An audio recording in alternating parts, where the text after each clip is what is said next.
couldn't even get it right. Fucking Japanese people. Final Fantasy 6. You get the one that has some kind of birth defect because I tried racing. I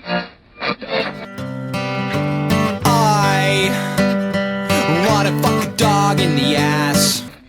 So you're listening to the Nerd Method podcast with your host West. Eh.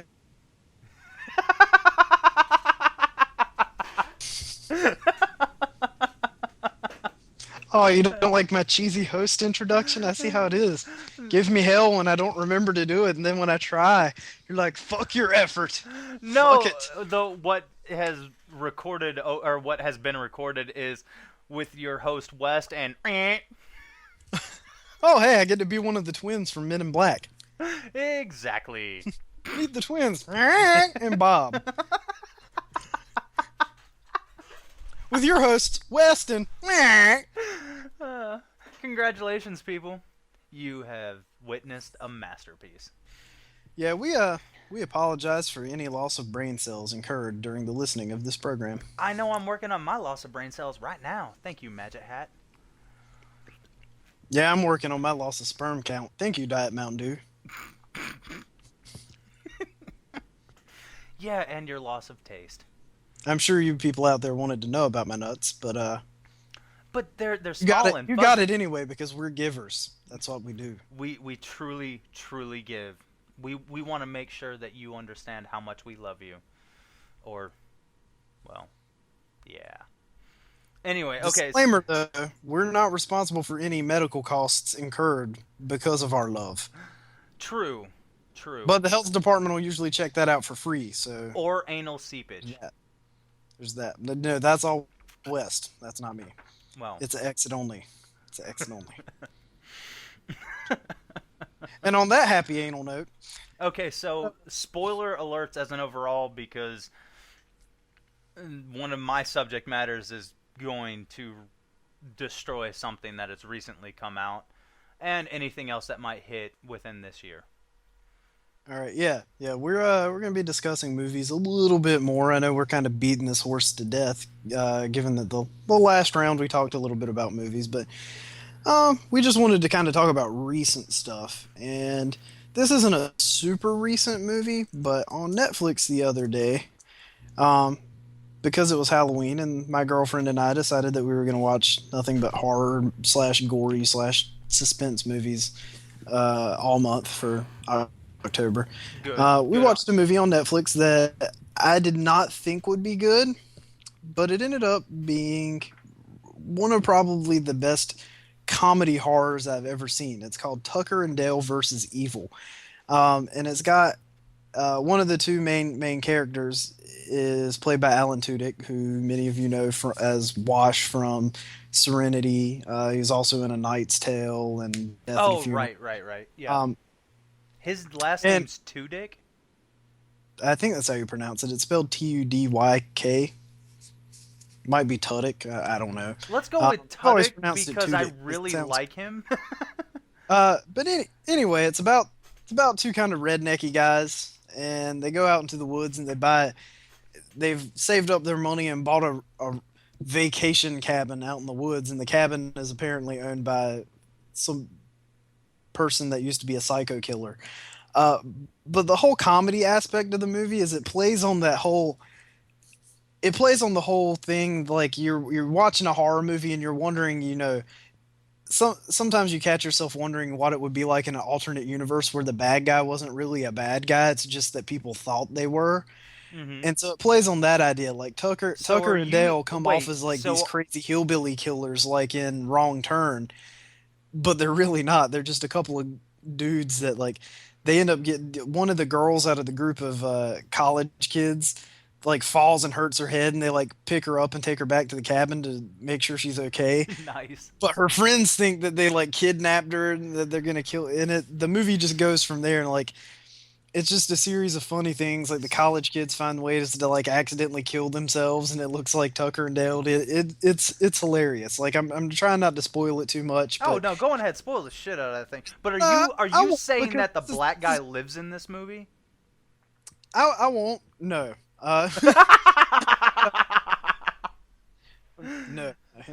it doesn't do that, unfortunately. But no, it is really funny. I don't want to spoil it too much because this is a movie I think everybody should check out. It's on Netflix, so if you have Netflix, it's nothing but let me check the runtime on it. It's 89 minutes, so it's like a little under an hour. It's about an hour and a half of your time. And it's well worth it. It's really funny. If you're into comedy horror movies like Shaun of the Dead or Black Sheep or Zombieland. anything like that, like even the Evil Dead movies, like if you like that type of thing where they're horror movies but they're comedies, they're very aware of what they are. Yeah, I mean you'll like it. It's really funny. But that's the most recent movie I can think of that I watched that I've not seen before. Did you ever watch Stark Raven Mad while we're on movies that we liked? No, I don't think I ever got to watch that. I think you might enjoy it. It's Sean William Scott, so he plays Sean William Scott, but he does a really good job of playing like this halfway entertaining, semi-sarcastic, semi-funny dude who's honestly like not a good guy as an overall. Not even to the point of like the same role that he played in American Pie. Well, Stifler is a dick, but you kind of like him just because everybody's got that friend. But in this movie, he's like a mastermind. He's just... Yeah, you're our Stifler, by the way, West. Oh, I know. I did not drink cum out of a beer cup, but I've done some equally stupid things that did not involve ingesting cum. Wow, that movie came out in 2002. Yeah. It's probably on Netflix. I'll have to watch it. Yeah, no, it's fun. I mean, obviously it doesn't have the best budget. Obviously it's not going to have the most awesome acting. It's just, you watch this guy try to be a bad guy, and he's doing a fairly good job at being a bad guy. It's just the universe is preventing him from being a bad guy as an overall.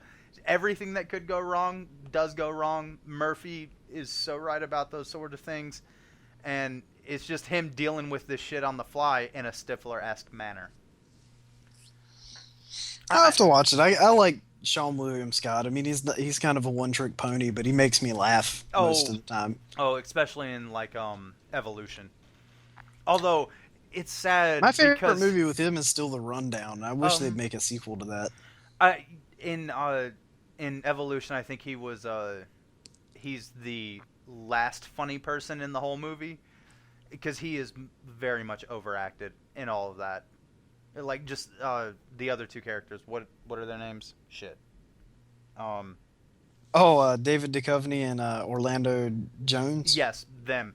They really show their chops, and he does a really good job of trying to keep up with them, but just doesn't quite meet it.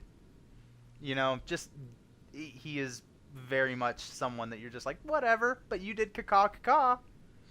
I don't know. I think they all have like different humor. Like Orlando Jones, like David Duchovny's humor in the movie, he's supposed to be the witty one. Orlando Jones is supposed to be like nothing but the clever innuendo and the slapstick type jokes. And Sean William Scott's supposed to be the least common denominator, dumbass type humor. Yeah. So I mean, having the three together, I think like makes for a really good mix, especially once they're all in the same scenes together. We have established that caca and tookie do not work.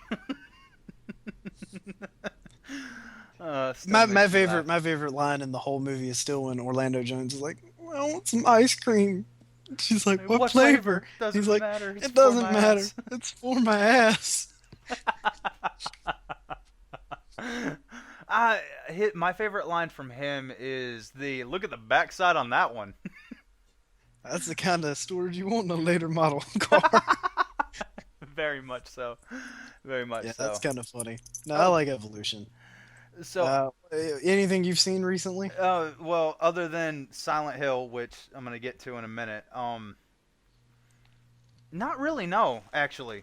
So, we're going to move to that, and this will be one of the last times I speak of this franchise because I do love it. I do truly love Silent Hill. And this most recent movie, what is it? Silent Hill Revelations I think so. Yeah. As an overall, people, do not watch this movie. This movie is terrible. Thomas, do not watch this movie, dude.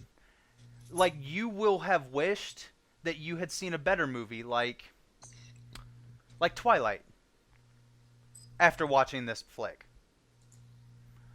I am not kidding. This movie is terrible. All right, so we both agree that the first Silent Hill is not a 10 out of 10, but it's about a 7 out of 10 as it comes to good movies, and it's better if you are a fan of the video games, correct? The first Silent Hill I'd give like a 5 out of 10. 5 out of 10? It would have been better if the story and the characters were there. To me, where it succeeds is the atmosphere. It does a really good job on the atmosphere and the creepiness, but it just doesn't have like a coherent anything that makes sense.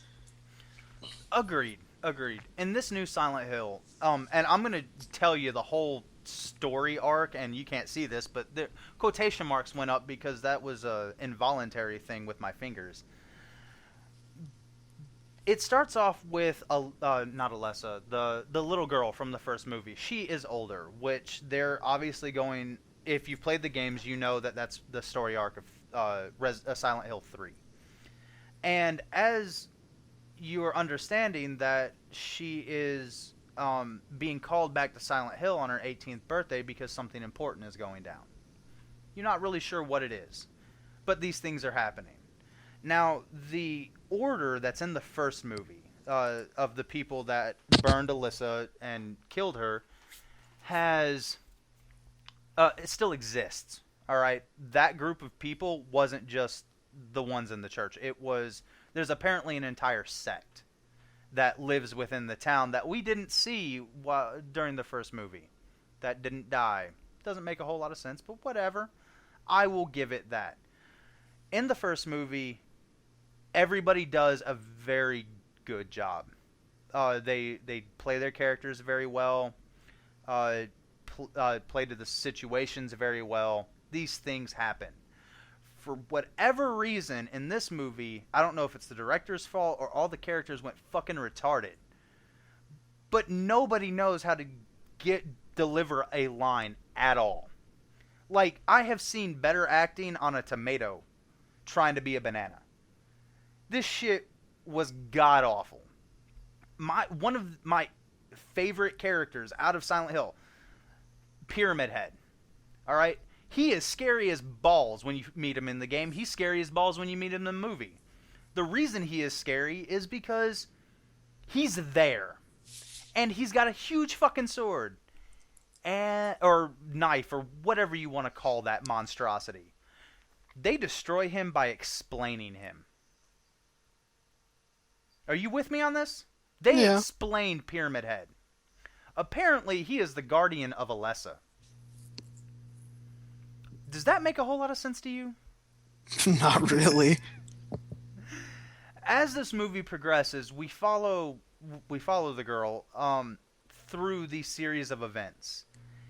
She is first called into Silent Hill after she meets a guy that somehow got through the portal of Silent Hill into the real world to get her to come back to Silent Hill. And in order for that to happen, he had to get burned with the save symbol from the game. I'm not kidding. The save symbol is a reoccurring figure because apparently in Silent Hill it is now magic. Magic has entered Silent Hill. No idea why. It's not evil. It's magic. Alright. Are you still with me? Because the shit doesn't make sense, right? Yeah, no, not really. The girl comes back through a portal with a seal that has, yet again, the save symbol on it, but as a child. And there's a small scene, because at the end of the first movie, they show that the daughter and mother are still stuck in the Silent Hill world, but not capable of interacting with the other world. She sends him back. There is this stagnated delivery of lines that explains how she got the girl back. And apparently there was some hocus pocus, worshipping a devil, something. And she came back. Whatever. And then, like I said, she came. I'm already depressed talking about this. This is how sad this movie is. Something I love has been destroyed in my mind's eye. But we meet this guy, we meet the girl.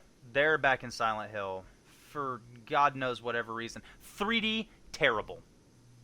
Do not watch this in 3D. Do not watch this. I don't know what else to say, man. I mean, I can continue going on to how the mannequin. Oh my God, the mannequin monster in that movie. I know you saw that in the trailer, right? Mm-hmm. So this is how this scene goes down. The siren goes off. Oh, by the way, another big key that I honestly believe destroyed the atmosphere of this movie. No industrial metal. Nothing. That's odd, because that was one of the kind of things that added flavor, I guess, for lack of a better word. Mm-hmm. No, totally agree. But the siren goes off and she runs into this door because, as we know in Silent Hill, it's always better to be inside than it is outside. She runs in this door and she's, for whatever reason, in a mannequin warehouse. And out of middle of nowhere, she hears this crying. So she goes to investigate, which you don't do that. Just, you don't do, but it's trying to be a horror flick and failing.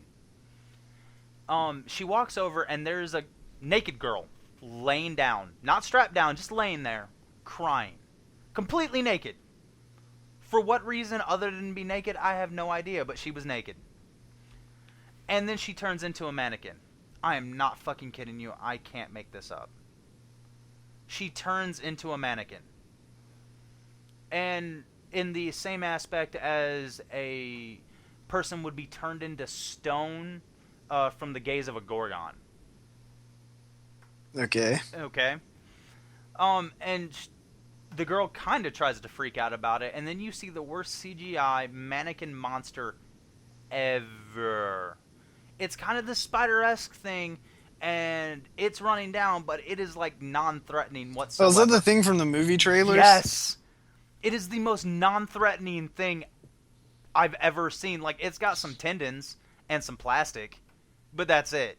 And the first thing it does is it comes out of this spider web that's made out of saran wrap and picks off the head of this newly formed mannequin, and now the mannequin head is being spun around in one of the hands, and then it screams.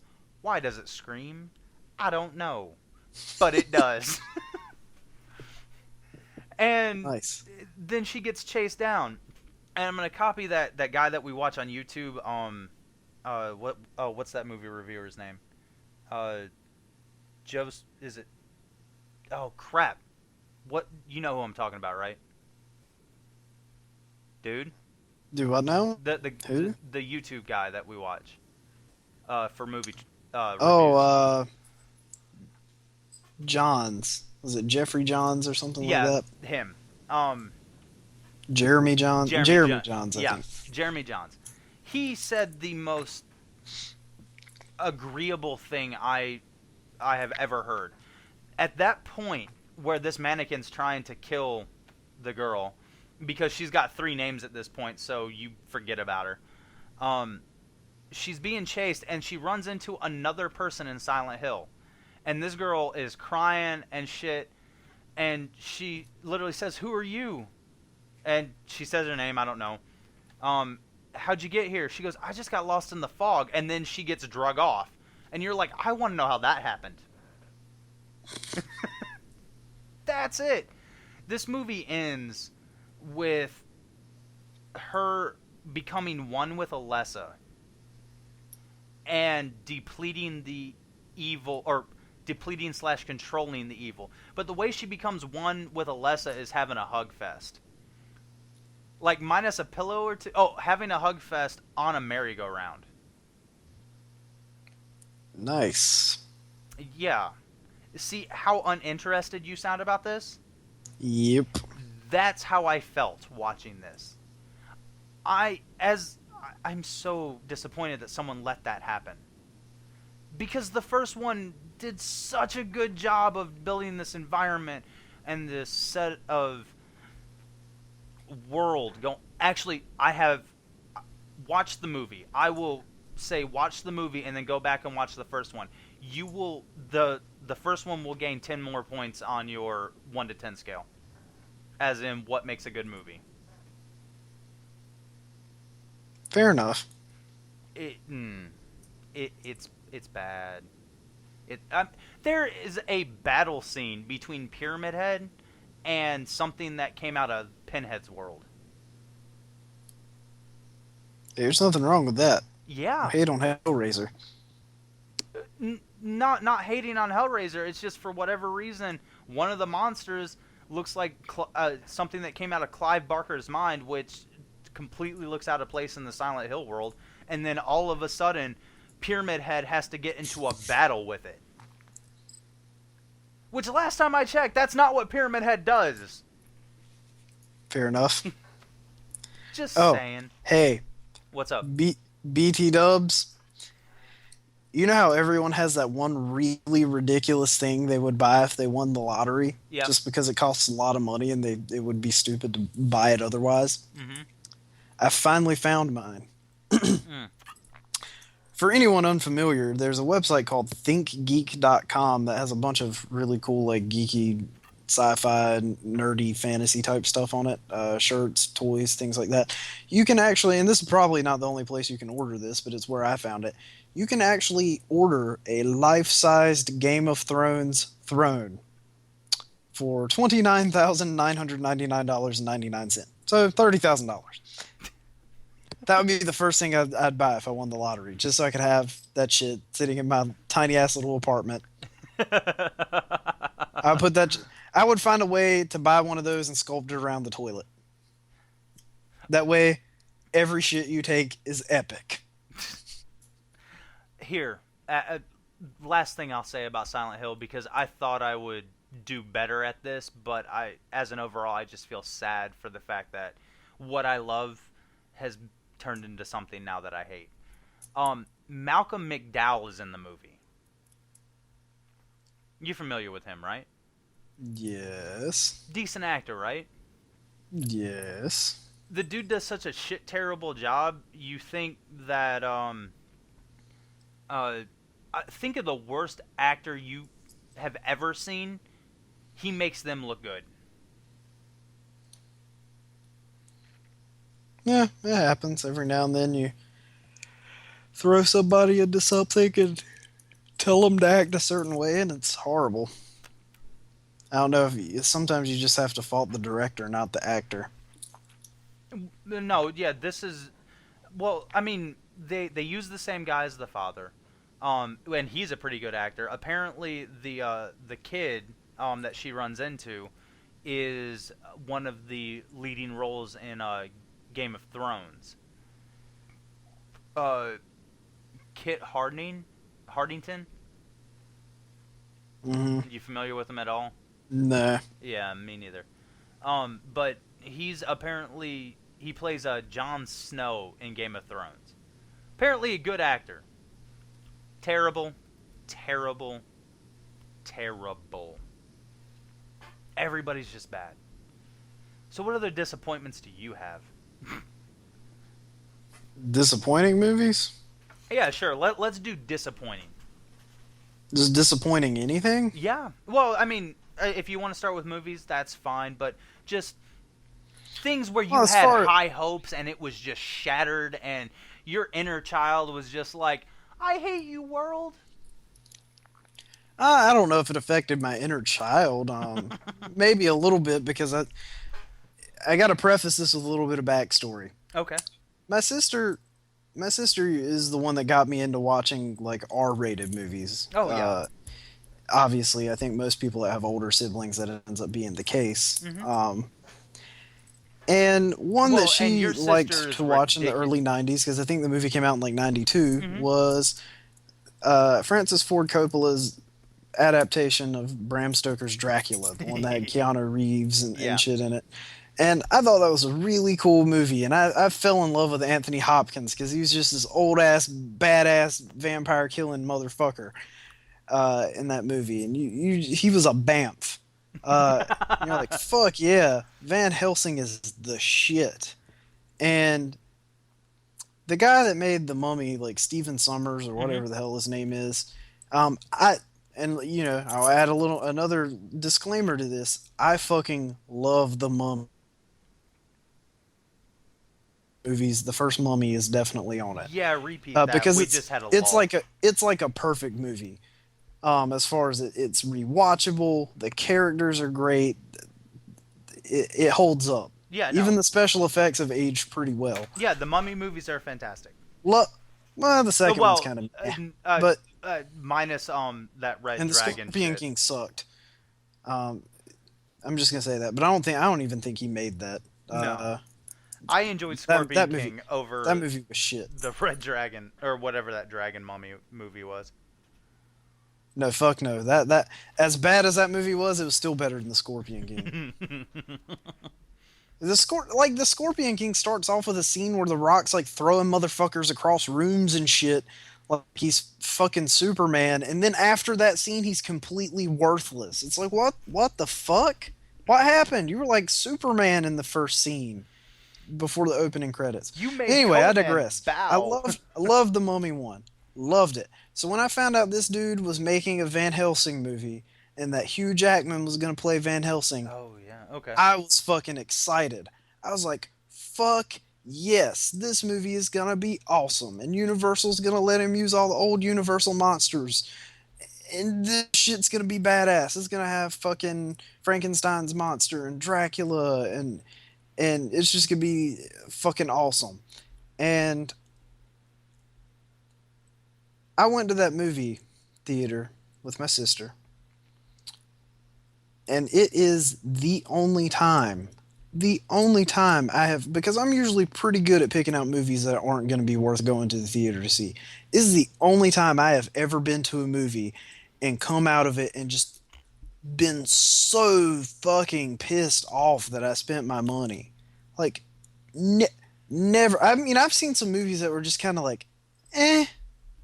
But that movie was just shit. Awful. Shit fucking awful.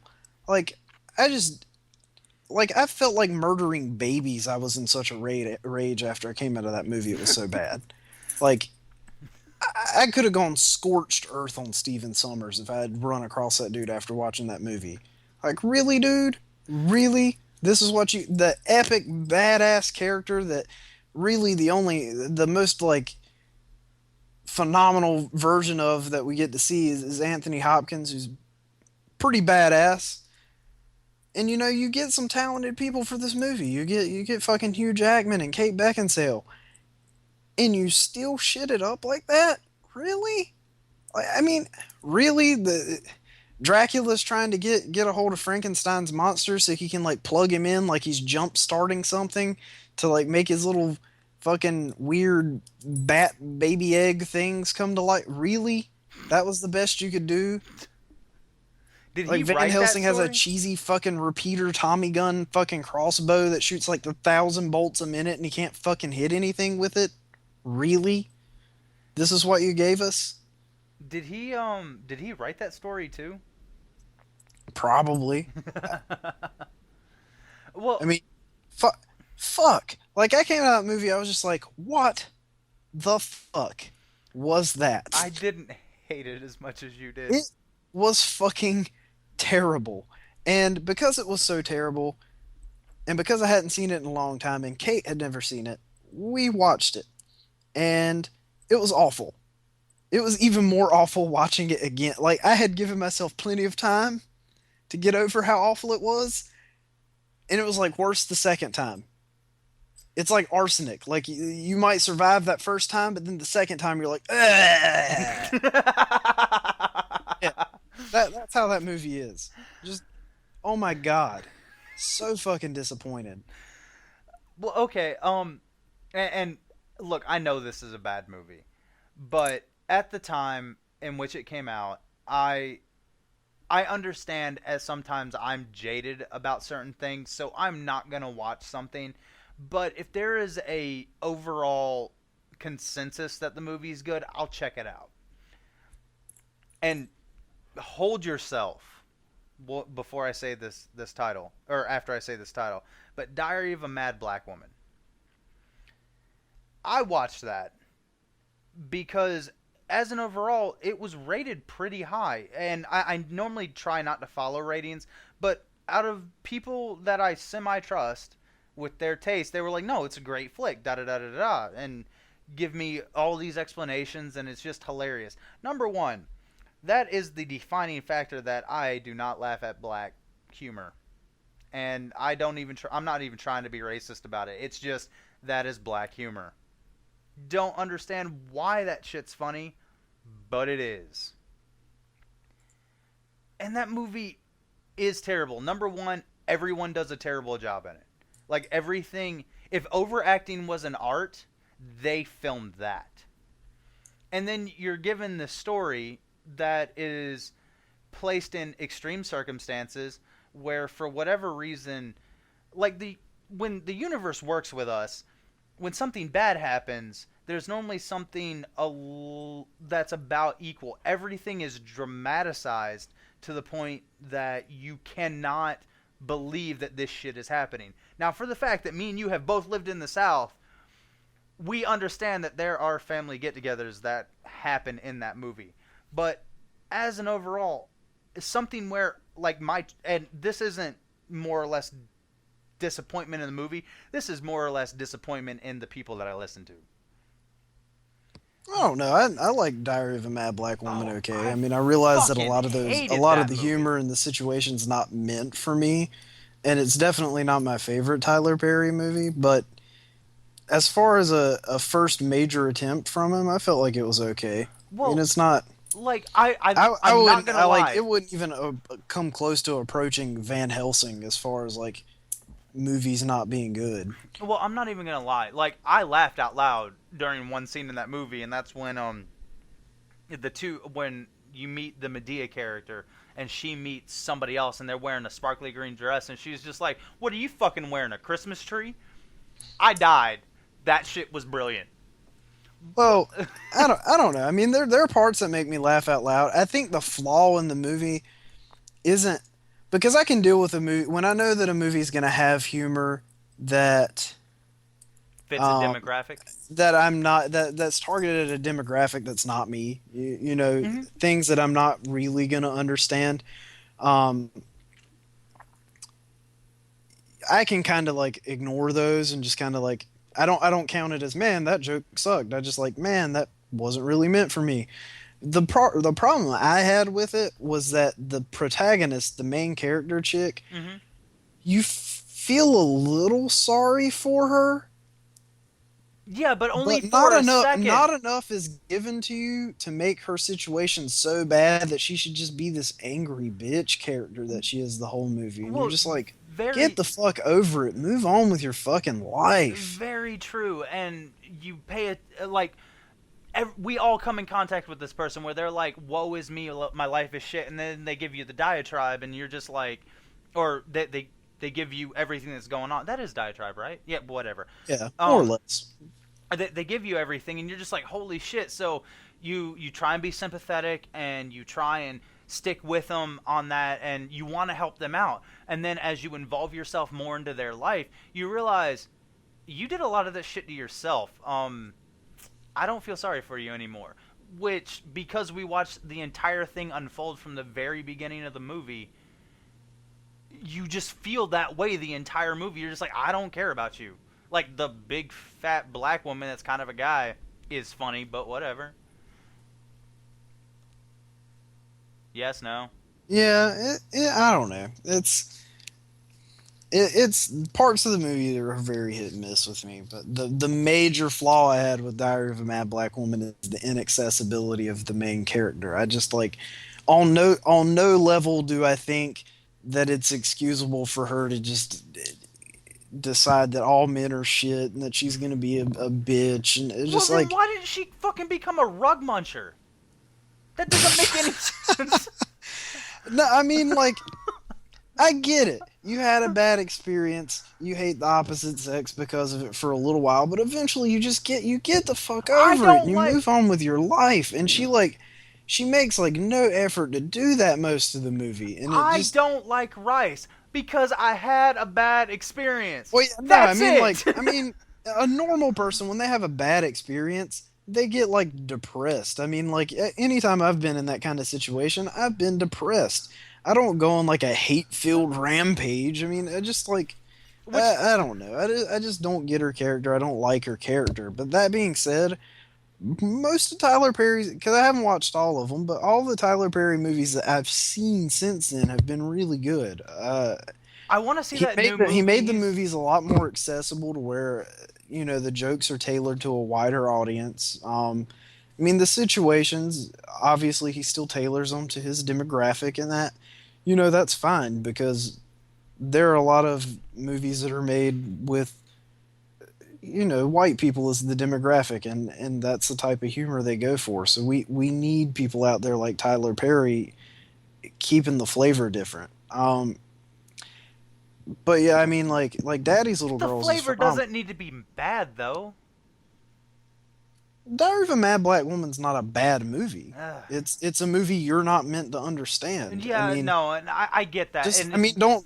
I mean, that my problem with people complaining about shit like that is just don't fucking watch it. I mean, if Muslims make a movie that only Muslims get, I mean, you can't watch it and complain that it's bad because you No. don't get it. It was made for them. completely I mean, understand.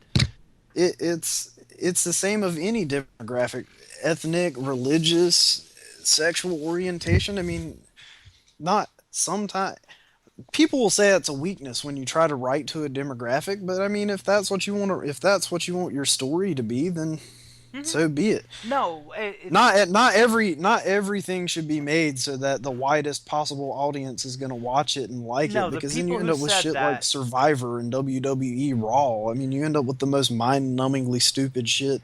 the people anyone who could said ever that come up are with. ones that are trying to make money off of it. Honestly, I prefer things that are built by people like me for people like me, because that means I'm gonna get it. It's not for everybody, but the right people will get it, and that's Exactly. it. Like you like Kevin Smith's movies. His humor is definitely not tailored for everyone. No, but 37 Dicks makes everybody laugh. It doesn't make everybody laugh. Inside, their child laughs a little bit. I mean, there are a lot of people that watch Kevin Smith's movies, and his movies are not very PC. No, no, they're not. You know, there are people that respond poorly to that. What I mean, I'm of the opinion that, you know, the person taking offense is the person well, who's and most at fault, because you can choose whether or not to be offended when you hear or listen or see something. yeah. And like I said, maybe the movie isn't as bad as it is in my head, but what really disappointed me is everybody that did tell me that it was a decent movie and I should watch it, I just lost so much respect for in their taste. Because it proved right then and there that you and me don't see eye to eye on a lot of things. Oh, dude, I got worse for you. I mean, at least Diary of a Mad Black Woman's a good movie. It's not a movie that's meant to be understood by everybody, Yeah, but no. it's a movie, as opposed to shit that I've been suggested. Like I had our good buddy tell me that I need to go see Queen of the Damned. That's the worst. That movie is fucking terrible. And, you know, I'm probably going to burn in hell for saying it, but I think, you know, that movie was so bad that if there's some kind of higher being running the universe, that's the reason Aaliyah's plane crashed. I mean, that's how bad that movie was. Just, that movie was awful. Like, I still haven't seen it. that same fellow talked Henry and I into going to see The Scorpion King. Since we touched on that one earlier. Yeah, fantastic Well, movie. we both agree that there are people that enjoy things, and we respect the fact that they enjoy things, but we understand that the only way they're going to actually see something good is us talking to them. and convincing them to go out and do this. Like when you pull down the list, it's like they're like, I'm really stoked about this, and I'm like, yeah, how about this one, because this one's supposed to be good. Sadly, he did talk me into going to see a movie that I thought, and this is like the opposite of what we're talking about. Well, This no, is a go movie for it. I went to see. This is a movie I went to see that I was like, "What? This is actually pretty good." Um, he talked me into going to see The Immortals, Oh, okay, yeah. and that ended up being pretty good compared to what I thought it was gonna be. When I saw the trailers for that, I was like, "Man, I don't want to fucking see that. It looks stupid." Yeah, the hats the hats don't The work. hats are still really lame. Tarsim, the director, he's one of those artsy fartsy dudes, and I mean he's responsible for that shit awful Jennifer Lopez movie, The Cell. That's just fucking terrible. Like I hate that movie. Wait, I okay, just- no, let's hit on that for a minute, because I actually don't mind that movie so much. movie's so fucking terrible and boring, and it has shit in it that's weird just for the sake of being weird. I think that's why I like it. No, I can't stand that when people do that shit. When people do weird shit to their bodies and weird shit just to be weird. I mean, it's one thing when it's like a part of your culture. I mean, yeah, you live in a culture where it's cool to do these things to your body because it's what you do, because it's a part of your spirituality and your history. But when you do it just because you want to look cool or want to be, it defeats the fucking purpose of expression. Expression is something that comes naturally. You don't just look in a magazine and decide you want to look like you're a fucking Hot Topic spokesperson. That doesn't make you original or unique or expressive. It just makes you being weird for the sake of being weird. And that's how his movies are. They're like he does shit that's weird for the sake of being weird and artsy and fartsy, and I don't get that. I mean, I think he could have found a way cooler way of making it known who those gods were, or showing off their outfits in a way that you know it's Poseidon without some stupid weird gold fish hat. Like what the fuck? Ugh. Or orbiting lines of metal. I mean, not all of them were bad. Like I kind of thought Ares' hat, the like mohawk of swords, was kind of badass. Like, I mean, that fit. Weird wire fish hat is about. It looks like it was made out of golden coat hangers. Is about the dumbest thing I think I've ever seen. Golden coat hangers to abort babies. Apparently. Okay. I wanted to abort myself after seeing that hat that was so bad. No, other than that, the movie was surprisingly pretty good. Like, no, I did enjoy it. The only thing that he shoots as a superhero movie, kind of. I mean, Yeah. the gods are displayed as like superheroes in that, which is was pretty very badass. yeah, which was very smart on his part. The only thing that End up being a irritated- better Justice League movie than the real Justice League movie they're gonna make. Yeah. The only thing that irritated me about that movie is when they released the Immortals. Was that right? Not the Immortals, the Titans. The Titans, yes. Because at where they made definitive effort to show each one of the gods, I think they should have done similar things for the Titans, because like Kronos is a big player and Gaia is a big player, and I would have liked that, but they made the Titans look like, for loss of better terms, savages. Something that came from the Time Machine movie, the old one. Well, I think that's kind of the point I of how know. they're being displayed in that movie, is that they're relics of the past. I mean, I think they're going with a very kind of like World of Warcraft does. The Titans in Warcraft are like a group of powerful beings that go around and force out the old gods, which are these savages, Right. and they show up as these like monster looking things. They go around and kind of force them out and make the world better. I think that's kind of what the gods in his movie are supposed to be. They're supposed to be civilization and Gotcha. progressing mankind, whereas his version of the Titans aren't supposed to be the traditional. No. And I think it could have been cool if they had shown traditional Titans like Atlas and Kronos, and you know, and differentiated them. But I understand what he was trying to do. No, and I get it. I just there's a part of me that really enjoys the conflict between the gods and the Titans, and to dismiss the important Titans in that manner just made me not happy about how I mean, that in was his, done. he's obviously not trying to tell Yeah. mythology correctly, so I didn't have a problem with it. Okay, fair enough. Um, I mean, if he had sold and marketed that movie as I'm gonna tell this really epic mythology movie, and then he fucked it up, I'd have been pissed.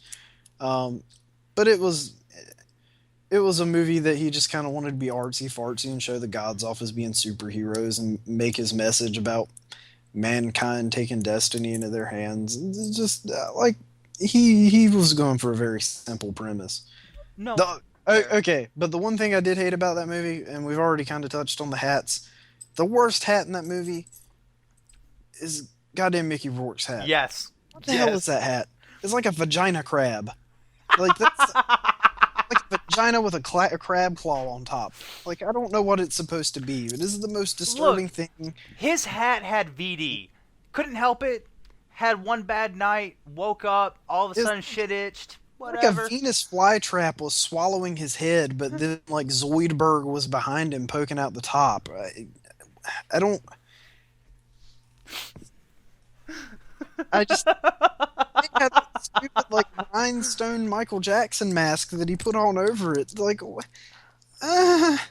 why?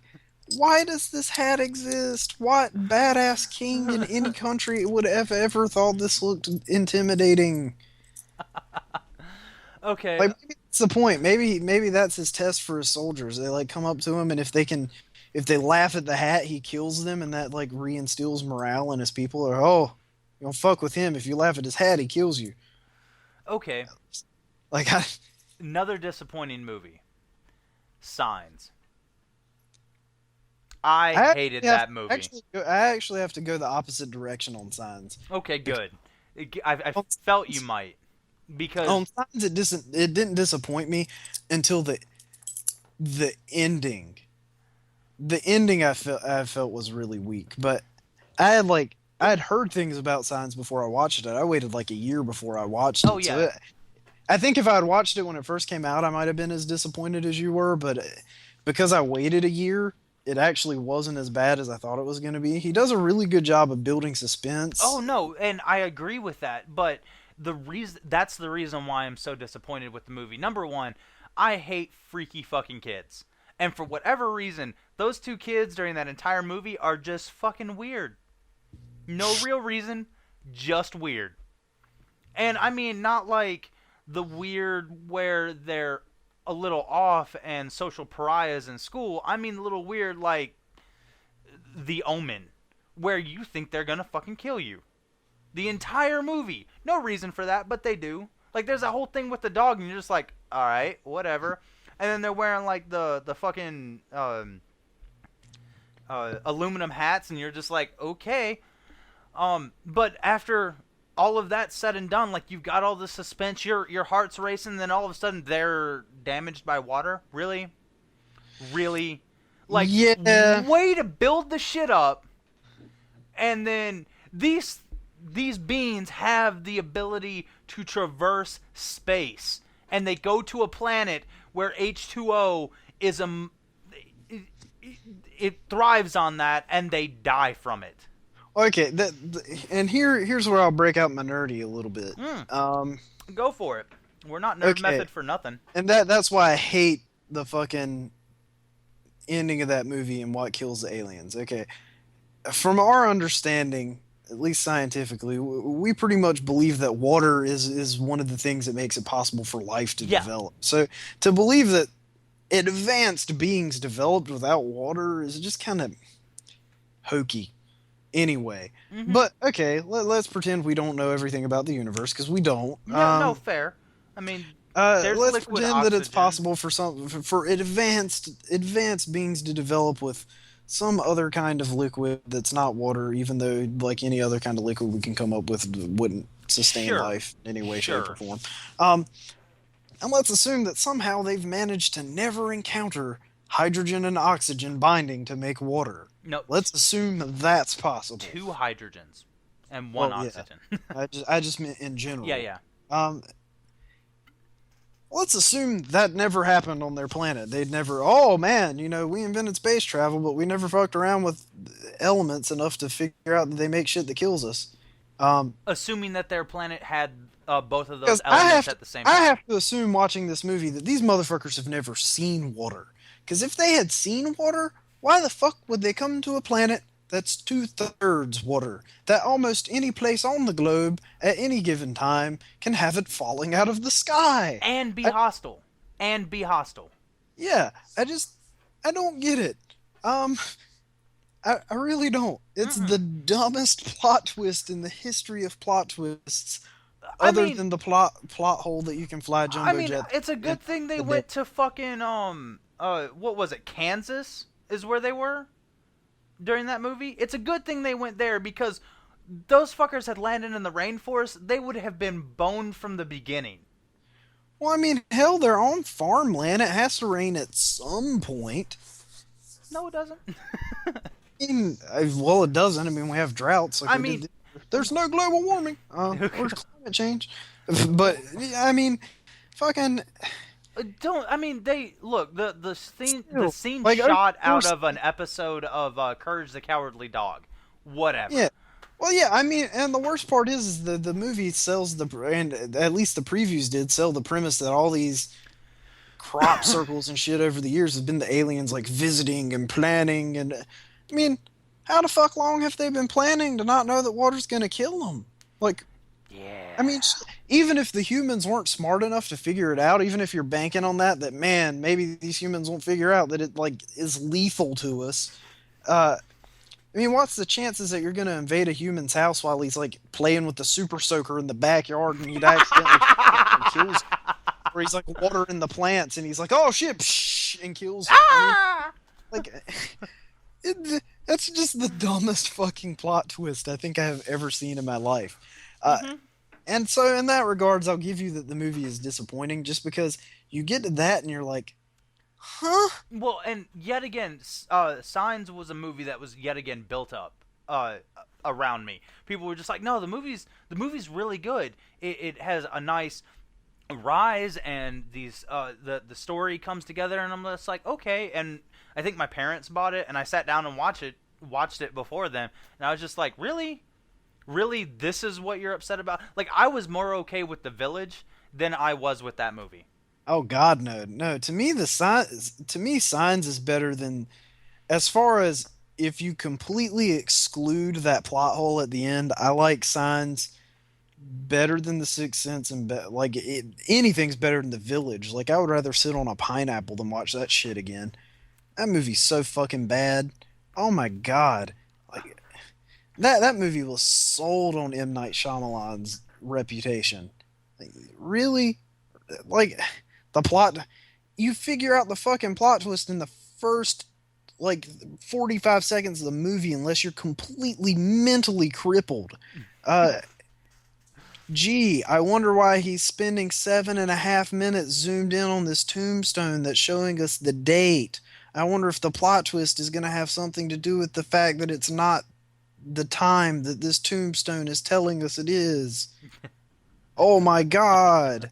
And just like he got so lost in making I'll be the first person in line to say that I did not like the Bush years, and the fucking code orange, code yellow, code red, fucking terror warnings and shit. Like, I'll be the first in line to say I didn't like that shit. And I'll support anybody making any kind of artistic thing that makes fun of that or points out that they don't like it.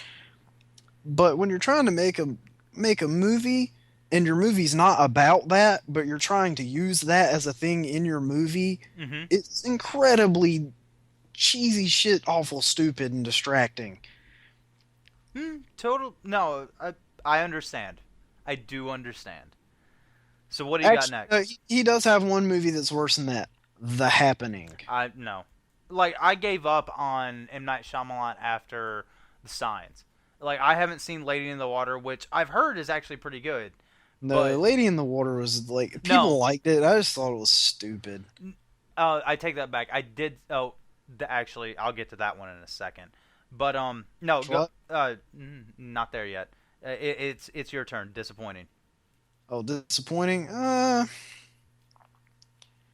there aren't too many other movies that were real disappointments. I mean, I know a lot of people would probably jump on the new Star Wars movies, but Mine would have to be 3 on those, but that's just because, like, I really enjoyed 2, and 1 for what it was and when I watched it, it fit very well for I that like fantasy Revenge to the build. best. I like the third one the best. I like 2 the best, honestly. Two was probably the most disappointing. Eh. A lot of people will say the first one was disappointing because George Lucas completely screwed it up. He had the pod racing, he had Yeah. Kid Anakin, he had Jar Jar. No, I thought that shit was actually fairly relevant. Don't get me wrong, some of it looked designed to make toys. Those things are valid points. I mean, I'm not thrilled with all of that either. But the most disappointing to me, because that shit has been built up for like 30 years. You gotta keep in mind, for 30 years, people are thinking the Clone Wars are this badass thing. Because back in the old Star Wars, he's like, yeah, your dad was a fucking badass in the Clone Wars, and it's like, yeah, Obi-Wan helped my father in the Clone Wars, and you're just like, yeah, this shit's gonna be fucking awesome. And George Lucas manages to completely skip the Clone Wars by having the start of it happen at the very end of Episode 2, Yeah. and then it's pretty much wrapping up at the beginning of Episode 3. So you completely miss the Clone Wars unless you want to watch that kind of mediocre Animation. animated series on Cartoon Network that tells stories you don't care about, characters you don't care about. With Jedis that you never knew existed. So you have the Clone Wars being completely skipped over, which is sorely fucking disappointing. But then you also find out in Episode 2 that they're called the Clone Wars because of clone troopers. Nyuk, nyuk, nyuk. Yeah, that's really fucking cool. Yeah, super cool. They're clones of Jank. Yay! And while we're at it, let's just ruin one of the coolest characters in the Star Wars movies by having him be a clone. Yeah, Boba Fett. He's not this cool badass bounty hunter. He's a clone of this douchey Pacific Islander dude. Who was supposed to be a badass bounty hunter that gets his head cut off like 5 minutes. Let's branch it out and fuck it up even more, because now that he's a clone of this dick, we have to go back and make the fucking Star Wars movies have that voice. So we have to get rid of Boba Fett's really cool voice in the old Star Wars movies and replace it with this douchebag. Really? Really? Just everything bad stems from Episode 2. Fuck that movie. Can we take a pause really quick? There's a call I've got to take. All right, sure. All right, sure. All right, sure.